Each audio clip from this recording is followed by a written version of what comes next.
ضمنني عن صاني مفترض وهو أصحابي نور لي برهاني لا يسلم إلا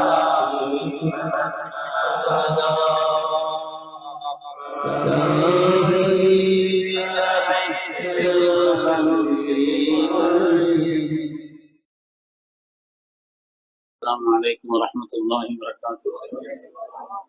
கண்ணியமிக்க முஃமினீன்களே, இன்று ஓதப்பட்ட சூரத்துல் மாயிதாவில் மனிதனுக்கு உண்ணுவதற்கு அனுமதிக்கப்பட்ட உணவுகள் எவை, தடை செய்யப்பட்ட உணவுகள் எவை என்பதை பற்றி அல்லாஹ் தஆலா தெளிவுபடுத்தி சொல்லி காண்பிக்கிறான். மனிதனுடைய ஆசைகளில் மிக முக்கியமான ஆசை உணவின் மீது உள்ள ஆசை. உணவின் மீது உள்ள தேட்டம் சாதாரணமானது அல்ல. அதுலேயும் இந்த காலகட்டத்தை பொறுத்தவரையிலே உணவின் மீது உண்டான அந்த தேட்டம் சாதாரணமானது அல்ல. என்னென்ன உணவுகள் எங்கெங்க கிடைக்குது அப்படின்னு தேடி பார்த்து அதை கண்டுபிடித்து அதை பற்றி அறிமுகம் செய்து புகழ்ந்து பாராட்டி ஃபேஸ்புக்கில், இன்ஸ்டாகிராம் என்னத்திலாமோ போட்டு அதை பற்றி உண்டான ஒரு நிலையை பரத்தக்கூடிய ஒரு காலகட்டம் இது. இது ஃபுட் ஏரியா, ஃபுட் காலம்னே சொல்லலாம். அந்த அளவுக்கு உண்டான ஒரு காலகட்டமாக அமைந்திருக்கிறது. அருமையான பெருமக்களே, உணவை பொறுத்தவரையிலே மார்க்கத்தினுடைய அடிப்படையான சட்டம் ஹலால் ஹராமிலே மிக பேணுதல் வேண்டும். ஹலால் ஹராமிலே மிக மிக கவனம் வேண்டும். அது வெஜ்ஜா நான் வெஜ்ஜா, எது அஃதல், எது சிறந்தது, இதை பற்றி மார்க்கம் ஒன்றும் அழைத்து சொல்லவில்லை. வெஜ்ஜும் சாப்பிடலாம், நான் வெஜ்ஜும் சாப்பிடலாம். இதுல சில விதமான பிரயோஜனங்கள் இருக்கிறது, அதுல சில விதமான பிரயோஜனம் இருக்கிறது என்பதிலேயும் சந்தேகமே இல்லை. அது மாதிரி நல்ல உணவுகளை பொறுத்தவரையிலே ஒரு மனிதனுடைய உள்ளத்தையும் அவனுடைய குணத்தையும் தூய்மைப்படுத்தும். அது ஹராமான உணவாக இருந்தால் அவனுடைய குணங்களையும் கூட அது கீழாக்கிவிடும், மட்டமான இழிவான குணங்களை உண்டாக்கிவிடும் என்பதையும் நாம் பார்க்கிறோம். அருமையான பெருமக்களே, ஆனால் இரண்டு உணவுகளுமே சிறந்ததுதான் என்று சொன்னாலும் கூட விருந்துக்கு சிறந்த உணவு அப்படிங்கிறது மாமிச உறவு தான், அது இறைச்சி தான். ஏன்னா ஹதீஸ்ல இருக்குது, கண்மணி ரசூலுல்லாஹி ஸல்லல்லாஹு அலைஹி வஸல்லம் சொன்னாங்க, சய்யிது தஆமி அஹ்லி துன்யா வ அஹ்லில் ஜன்னா, உலகவாசிகள் சொர்க்கவாசிகளுடைய சய்யிது தஆம், உணவினுடைய தலைமைத்தனமான உணவு என்பது அல்லஹம், அது இறைச்சி தான் சொன்னான். ஸல்லல்லாஹு ஒரு ஹதீஸும் இருக்கு. ஹஜ்ரத் இமாம் ஷாஃபி ரஹ்மத்துல்லாஹி அலைஹி சொல்லுவாங்க, 4 காரியங்கள் உடலை வலிமைப்படுத்தும்னு சொல்லுவாங்க. 4 காரியங்கள் உடலை வலிமைப்படுத்தும். அதுல ஒன்று அக்குலுல் லஹம், இறைச்சியை சாப்பிடுறது. அது மாதிரி ஒரு சம்முத்து, நறுமணங்களை நுகர்வது. நல்ல நறுமணங்களை நுகர்வது இருக்கிறதே உடலுக்கு வலிமையை தரக்கூடியது என்று சொல்வார்கள். அது மாதிரி ஒரு கசரத்துல் குஸ்ல், குளிக்கிறது. ஜிமா, வீடு கூட்டிட்டு குளிக்கிறது இல்லை, பொதுவாக குளிக்கிறது. குளிப்பது என்பது இருக்கிறதே உடலுக்கு ஆரோக்கியத்தையும் வலிமையும் தரக்கூடியது. ஒரு புசுல் கித்தான், அது மாதிரி காட்டன் துணி அணிகிறது, இது உடலுக்கு வலிமை கூட்டக்கூடியது என்று ஹஜ்ரத் இமாம் ஷாஃபி ரஹ்மத்துல்லாஹி அலைஹி சொல்லி காமிப்பாங்க. அருமையான பெருமக்களே, இந்த மனிதர்களை பொறுத்தவரையிலே உணவு, இறைச்சி உணவு என்பதை பொறுத்து ஆடு, மாடு, ஒட்டகை, கோழி, மானு, மயில், முயல், மான்லங்கு சாப்பிட்றதியா, வாத்து, புறா, காடை அப்படின்னு சொல்லி பல வகையான உயிரினங்கள் இருக்குது. அதனால அதுவெல்லாம் மார்க்கத்தில் அனுமதிக்கப்பட்டதுதான், மார்க்கத்தில் அனுமதிக்கப்பட்ட ஒரு காரியம்தான். நான் பொருணைக்கு போயிருந்தேன், போய் இறங்கின உடனே பிளைட்லயோ ஏர்போர்ட்லயோ ஒரு ஆள் கேட்டார், அந்த உங்களுக்கு மானும் மீனும் ரொம்ப பிடிக்குமாம் அப்படின்னு. அங்க அனுமதிக்கப்பட்டது, அங்க சாதாரணமா சாப்பிடலாங்கிற காரணத்தினால. நான் வர்றதுக்கு முன்னால இந்த செய்தி இங்கே எப்படி வந்துச்சுன்னு கேட்டேன். அதனால அனுமதிக்கப்பட்டதை பொறுத்தவரையில ஆடு, மாடு, ஒட்டகை, கோழி, மான், முயல், மயில், வாத்து, புறா, காடை அப்படின்னு பல வகையான உயிரினங்கள் இருக்குது. அது மாதிரி ஹராமான உணவுன்னு சொன்னா பன்றி, கீறி கிழித்து உண்ணக்கூடிய மிருகங்கள், பறவைகள், தானாக செத்தது. அது மாதிரி ரத்தம், வெறும் ரத்தம், அல்லாஹுடைய பெயர் கூறி அழைக்கப்படாத எந்த ஒரு பிராணியும், அல்லாஹுடைய திருநாமம் கூறி அறுக்கப்படாத எந்த ஒரு பிராணியும், இதுவெல்லாம் மார்க்கம் ஹராம் என்று நமக்கு சொல்லி காண்பிக்கிறது. இது மாதிரி மார்க்கம்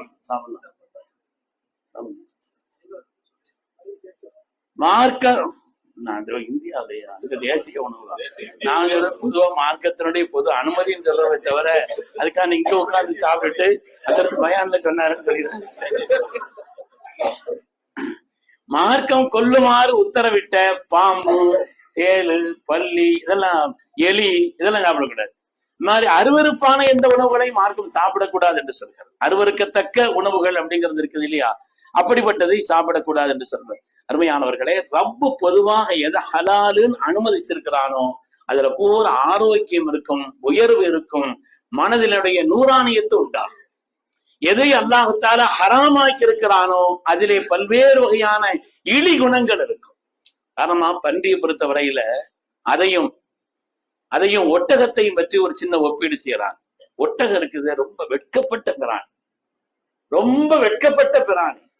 உலகத்துல அது வீடு கூடி இருக்கிறத யாரும் பார்த்திருக்க மாட்டாங்களாம். ஒட்டக வீடு கூடுறத யாரும் பார்க்க இயலாது.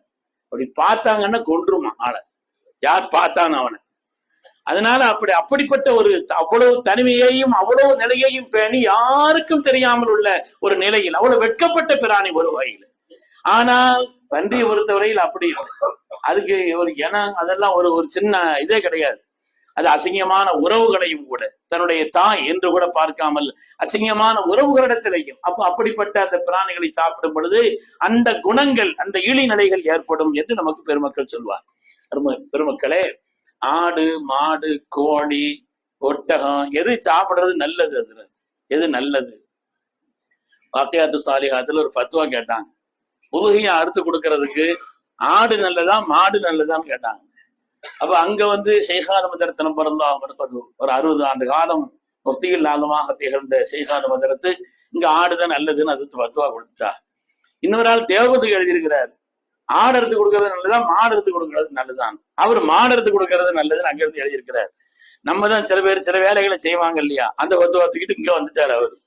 மாதிரி அங்க வத்துவா கேட்டா இப்படி எழுதியிருக்கிறாங்க, நீங்க இப்படி வத்துவா எழுதியிருக்கீங்க அப்படின்னு சொன்னாங்க. அதுக்கு ஒரு அங்கேயே நீங்க விளக்கங்க எழுங்கன்னு சொன்ன உடனே கேட்கும் பொழுது அவங்க சொன்னாங்கன்னா, இங்க உள்ள மக்கள் அதிகமா மாட்டு கறி சாப்பிடுறாங்க, அதனால இது அவங்களுக்கு பிரியமான உணவு. அங்க உள்ள மக்கள் அதிகமா விரும்பி ஆட்டுக்கறி சாப்பிடுறாங்க, அதனால அவங்களுக்கு பிரியமான உணவு, அதனால அது நல்லதுன்னு கொடுத்துருக்காங்களே தவிர இது கூடாது அப்படிங்கிற மாதிரி ஒரு நிலையில நல்லது எதுன்னு கேட்கும் பொழுது இதை விட அது நல்லதுன்னு கொடுத்திருப்பாங்களே தவிர கூடாதுன்னு எதுவும் சொல்லப்படல அப்படிங்கறது சொன்னாங்க. அருமையான பெருமக்களே, ஒட்டகம்ங்கிறது இருக்குது, இமாம் மாலிக் ரஹ்மத்துல்லாஹி அலைஹி விட்டுட்டு பல பெருமக்கள் ஒட்டகம் நல்லதுன்னு எழுதுறாங்க. ஒட்டக கறியை பொறுத்தவரையில அது நல்லது என்பதை பெருமக்கள் சொல்கிறார். அது மாதிரி ஆடுங்கிறது இருக்குதே, கண்மணி முஹம்மது ரசூலுல்லாஹி ஸல்லல்லாஹு அலைஹி வஸல்லம் அவங்க தங்களுடைய 10 ஆண்டு கால உதுஹியாவையும் கூட ஆட்டதான் கொடுத்திருக்கிறாங்க. அது மாதிரி சுவனத்திலிருந்து அதற்கு இப்ராஹிம் அலைஹிஸ்ஸலாமுக்கு அறுப்பதற்காக வரப்பட்ட அதுவும் கூட ஆடுதான் வந்துச்சு. அதுலயும் இந்த காபில் ஹாபில் 2 பேரும் அல்லாஹ்வுக்காக குர்பானி கொடுத்தாங்கன்னு குர்ஆன்ல என்று ஓதப்பட்ட சூறால கூட வந்துச்சு. மாயிதாவுல குர்பானி கொடுத்தாங்க, 2 பேருமே என்ன செய்தாங்க, ஆட்டை கொடுக்கும் பொழுது காபிலுடைய ஆடு அது ஏற்றுக்கொள்ளப்பட்டது என்பதற்குண்டான, ஹாபிலுடைய ஆடு அது ஏற்றுக்கொள்ளப்பட்டது என்பதற்குண்டான யானமா அது உயர்த்தப்பட்டு விட்டது. இன்னொரு ஆள்கிட்ட அது கபூல் செய்யப்படலைன்னா உயர்த்தப்படாது. ஹாபியினுடைய அந்த ஆடு உயர்த்தப்பட்டதே, அந்த ஆடுதான் திரும்ப இப்ராஹிம் அலைஹிஸ்ஸலாமுக்கு உதுஹியாவுக்காக கொடுக்கப்பட்டது. ஏன்னா அங்க சொர்க்கத்துல வயசெல்லாம் ஒண்ணு ஏறாது, உள்ள போயாச்சுன்னா போனதுதான். எந்த வயசுல இருக்கிறவோ அந்த வயசுதான். எல்லாரும் ஈசா அலைஹிஸ்ஸலாமுடைய வயசுலதான் இருப்பாங்க, கிட்டத்தட்ட 33 வயசை ஒட்டி தான் அங்க இருப்பாங்க அப்படின்னு வருது இல்லையா. அங்க வயது ஏறாது, அந்த இளமையை நீடித்துக் கொண்டே இருக்கும் என்று வருகிறது. அதனால அந்த ஆடு செல்லாத கொடுத்தாங்கிறதுனால அது நல்லதுன்னு சொல்லுவாங்க. மாட்டை பொறுத்தவரையிலே நம்முடைய இந்த உம்மத்தினுடைய தந்தை அதற்கு இப்ராஹிம் அலைஹிஸ்ஸலாத்து வஸ்ஸலாம் அவர்கள் வானிலிருந்து மலக்குகள் தன்னுடைய இல்லத்துக்கு விருந்தாளி வந்திருக்கிறாங்க என்று அவர்கள் சொன்ன பொழுது அந்த நேரத்திலே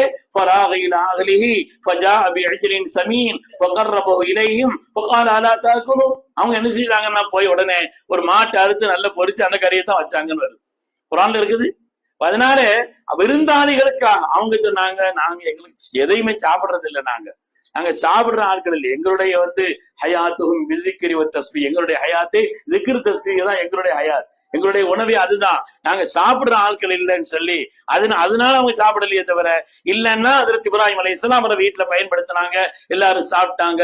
வீட்டுக்கு வந்த விருந்தாளிகள் என்பதற்காக ஆக உயர்ந்த உணவுன்னு சொல்லி அவங்க அறுத்து வச்சாங்க என்பதை நாம் பார்க்கிறோம். அருமையான பெருமக்களே, அதாவது அது அனுமதி சாப்பிடக்கூடாது அப்படி இப்படிலாம் இது பண்றாங்களே, அல்லாஹ் கேட்கிறான் ஒரு இடத்துல, குல் மன் ஹர்ரம ஸீனத்தல்லாஹி அல்லதி அக்ரஜ லிஇபாதிஹி வத்தய்யிபாத்தி மினர் ரிஸ்க்.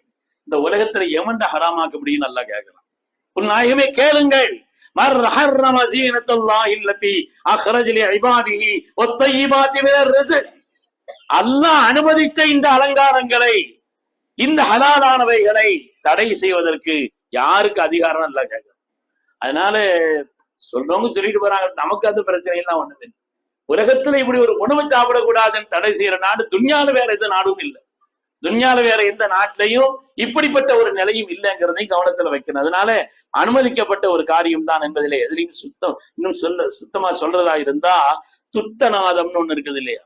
துத்தநாதம்னு சொல்லிட்டு மனிதன் அந்த துத்தநாதம் அப்படிங்கிறது இருக்குது, மனித ஆரோக்கியத்திற்கு மிக மிக முக்கியமான தேவை. அந்த மிக முக்கியமான தேவையான அந்த துத்தநாதம் என்பது மாமிச உணவில் தான் கிடைக்கிறது. மாமிச உணவுல தான் அது இருக்குது என்பதை நமக்கு எழுதுகிறார். அது மாதிரி ஆட்டை பத்தி நம்முடைய சாதாரணமான ஜனங்களும் சொல்லுவாங்க, ஆட்டுல எந்த பகுதியை சாப்பிட்டோமோ அந்த பகுதிக்கு பலம்னு சொல்லுவாங்க இல்லையா? ஆட்டுல எந்த பகுதியை சாப்பிடுறோமோ அந்த பகுதிக்கு பலம்னு சொல்லுவாங்க. அதனால அது உயர்ந்தானவர். அது மாதிரி உலக அளவில் அமெரிக்காவாகட்டும், ஐரோப்பாகட்டும், அது மாதிரி பிரேசில் ஆகட்டும், சைனாவாகட்டும், ஜப்பான் ஆகட்டும், குளிர் பிரதேசங்களான நாடாகட்டும், அங்கெல்லாம் ஆட்டுக்கறிங்கிறது மிக முக்கியமான ஒரு உணவு, மிக முக்கியமான ஒரு உணவு. இந்து மதத்தினுடைய கோட்பாடுகளிலே கூட மாட்டிறைச்சியை அறுத்து அவங்க படைத்ததாக, அவர்கள் உணவளித்ததாக அதெல்லாம் இருக்குதுங்கிறதையும் நம்ம பார்க்கிறோம். அதனால செய்யறதுங்கிறது ஏதோ ஒரு குரோதத்துல மத துவேஷத்துல சொல்றாங்களே அல்லாது இல்லைன்னு சொன்னா அவங்களுடைய அடிப்படைகள்ல கூட அப்படி இல்லைங்கிறத கவனத்துல வைக்க. கயிறு எதுவாக இருந்தாலும் எது சாப்பிட்டாலும் கூட அளவோட சாப்பிடணுங்கிறது மார்க்கம் சொல்லுங்க. எதுவா இருந்தாலும் சரி, எந்த உணவு சாப்பிட்டாலும் சரி, அது அளவோட இருக்கணுங்கிறத மார்க்க ரொம்ப வலியுறுத்துகிறது. உடல் ஆரோக்கியத்திற்கு அது அடிப்படை. ரமலான்ல கூட செலவும் அது மாதிரி உணவும் கூடுதல் தவிர குறைஞ்ச மாதிரி தெரியல. ரமலான்ல கூட செலவும் கூடுது, அது மாதிரி உணவும் கூடுது, நேரம் வித்தியாசமா இருக்குது. ஆனாலும் கூட கொஞ்சம் கவனமா இருக்கணும். என்னதான் இருந்தாலும் சரி, ஒரு அளவோட சாப்பிடக்கூடிய ஒரு நிலைங்கிறது இருக்குது. ஆரோக்கியத்துக்கு அது அடிப்படை. மனிதனுடைய உடலிலே சோம்பேறித்தனத்தை தந்து இவாதத்திலே ஈடுபாடு இல்லாமல் ஆக்கி அதனுடைய சுவையை குன்று செய்வதிலே ஒரு அதிகப்படியான உணவுங்கிறது மிகப்பெரிய உடலுக்கு ஆரோக்கியம், உடலுக்கு ஒரு பெரிய கேடு. உலகத்துல பட்டி கடந்த ஊத்தானவங்களை விட போனவங்க தான் நிறையன்னு சொல்றாங்க. அதனால அளவுக்கு அதிகமான உணவு விஷயத்துல கொஞ்சம் கவனமா இருக்காரு. முக்கௌகிஸ்ங்கிற ஒரு மன்னர் ஸல்லல்லாஹு அவர்களுக்கு நிறைய பரிசுகள் அனுப்பிச்சு வச்சாரு. அதுல ஒரு மருத்துவரை அனுப்பிச்சு வச்சார். அந்த மருத்துவர் மதீனா முனவரால 1 மாச காலம் தங்கி இருந்தார். யாரும் ஒருத்தரை காமிக்கிற மாதிரி ஆள் ஒத்துருமை இல்லை. நல்ல கெட்டிக்கார டாக்டர், ஆனா யாரும் போய் காமிக்கிறதுக்கு ஆட்கள் ஒத்துருமை இல்லை. 1 மாசமா இருக்கிற யாரும் என்ன செய்யல, ஒரு நோயாளி ஒரு பேஷண்டே வர காணுமே அப்படின்னு கேட்கும் பொழுது அதுக்கு பிறகு ஸல்லல்லாஹு விளக்கு கேட்கிறாரு. ஸல்லல்லாஹு சொன்னாங்க, பசிச்சாதான் சாப்பிடுவாங்க, இவங்க சாப்பிட்டாலும் அளவோட சாப்பிடுவாங்க. அதனால நோய்க்குண்டான வேலைங்கிறது இல்லைங்கிறத சொல்லி காமிச்சாங்கிறத நாம பார்க்கிறோம். அதனால அருமையானவர்களே, உணவை பொறுத்தவரையிலே ஹலாலான உணவில் தனி கவனம் செலுத்த வேண்டும். ஹராமான உணவை விட்டு தற்காத்துக் கொள்ள வேண்டும். சாப்பிடப்படக்கூடிய அந்த உணவும் கூட அளவோடும் நிதானத்தோடும் இருந்தது என்று சொன்னால் உடல் ஆரோக்கியத்திற்கும் உள்ளத்தினுடைய நூறாணியத்துக்கும் அது காரணமாக இருக்கும் என்று பெருமக்கள் எழுதுகிறார். அல்லாஹ் சுப்ஹானஹு வ தஆலா ஹலாலான ரிஸ்கை அல்லாஹ் விசாலமாக்கி தந்தருள்வானா. ஹராமான எல்லா ரிஸ்கை விட்டும் அல்லாஹ் நம்மை பாதுகாத்தருள்வானா. உண்மையான இறை அச்சத்தையும் கல்வியிலே நூறாணியத்தையும் இபாதத்திலே இன்பத்தையும் சுவையையும் அல்லாஹ் நமக்கு ஏற்படுத்தி தந்தருள்வானாக. ஆமீன் ஆமீன் யா ரப்பல் ஆலமீன். வ ஆகிரு தஅவானா அனில் ஹம்துலில்லாஹி ரப்பில் ஆலமீன்.